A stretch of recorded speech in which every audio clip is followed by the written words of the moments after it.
Hi everybody, I'm Jeff Greer, joined by Casey Whitfield, and we've just witnessed a disappointing evening for Louisville City FC, 1-0 defeat to St. Louis FC. And Casey, I will say, I do think the first half was promising, and I thought, especially from Cameron Lancaster, looked really threatening, pretty much anywhere from 30 yards in.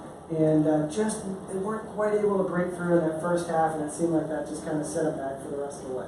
I completely agree. The first half, they were strong. They were creating those chances. You could see the growth from the last game, and it was wonderful to see Cameron Lancaster getting out there, creating opportunities, because we kind of missed him last game. So it was really great to kind of see him come out, really ignite that offense out there, but just coming up short, and just not finishing the opportunities that they were creating.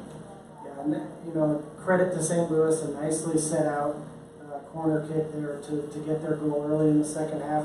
We've been talking a lot. We just did the broadcast on WHAS 840, and a disappointing challenge for Louisville going forward. And it was kind of similar to last week. We'd like to see a little bit more movement. We'd like to be able to see people opening up pathways down the flanks a little bit more, working some 1-2s, playing balls in behind. It's not quite dynamic. It's not quite direct enough just yet.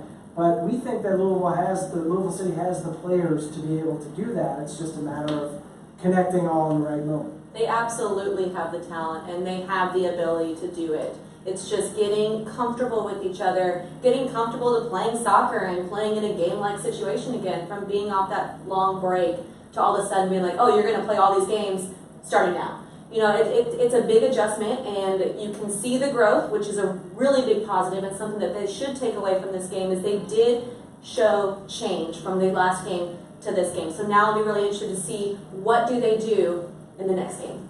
And I promise I'm not trying to suck up to Louisville City, but the atmosphere, all things considered, what we're all dealing with right now, with this awful pandemic, it's been really fun. They've been able to get a decent crowd in here. It was announced 4,850 tonight. They're doing a nice job. Everybody's wearing their masks. We're taking ours off just because we've been next to each other, and we're keeping some distance here. We promise we're following the rules. But it has been a nice atmosphere in here, beautiful stadium, and Louisville City seems to at least coming out flying in the stadium and enjoying these new ramparts for them. Absolutely. It's been a joy to see the fans out there. You can hear them in here cheering, being loud, and really getting into the game. And I know that they are loving being able to come to the stadium and watch their favorite team play. They came in here, a couple of the guys from the club came in here just after the game and basically said to Casey they need her out there rippling the back of the net. This is a Manual High legend right here. Big time blushing on camera now. Big time goal scorer. I, on the other hand, am an LXC Rec League legend, so a little different. But Louisville City back in action next week. We talked so much after last week's game. They came out flying, like I said. They got that early goal, first half hour or so. They go up 1-0 on Pittsburgh. They come out tonight. They're rattling the woodwork. They're really attacking well, looking sharp in all their different 1-2s and the triangles that they had set up and everything. I mean, they looked confident. So now you talk about building on that for next week. When you go back to training, how do you go to the level of getting that last touch that you need, that little bit extra bit of class on the training pitch that can carry over to the field? It's all about building confidence and focusing on what you're doing right. Because if you keep focusing on the negatives, you're going to bring the energy down, and you've got to kind of build them up. They've got to practice those plays. Practice what you're going to see in a game. Practice those crosses. Practice making runs. Practice all of that. Because the more that you practice it and the more comfortable you get doing it in training, the more likely you will do it on the field. So I think this week they just really need to focus on finishing.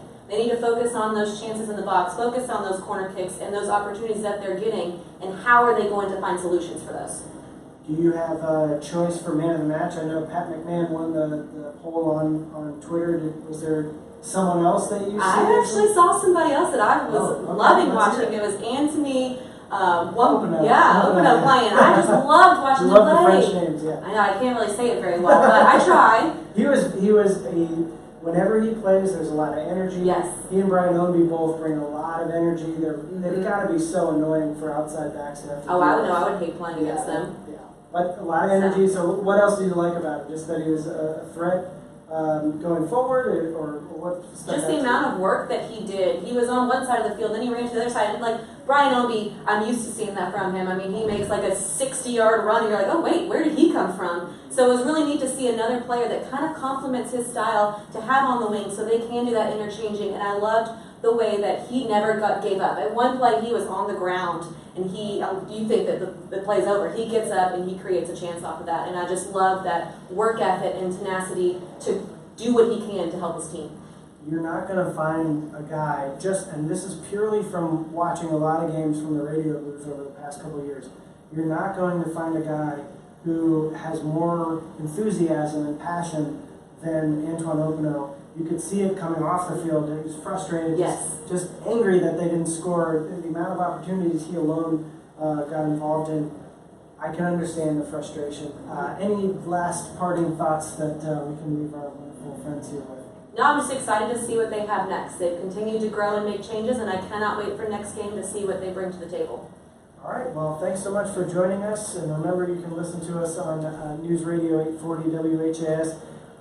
This is just a little secret. I'm not trying to, you can watch TV if you want. You can also watch TV, mute it, and put us on the radio, which is what parents do. We're just kidding. We love everybody. Thanks so much for joining us. We hope you guys enjoyed watching the game, and we'll be back with you next week.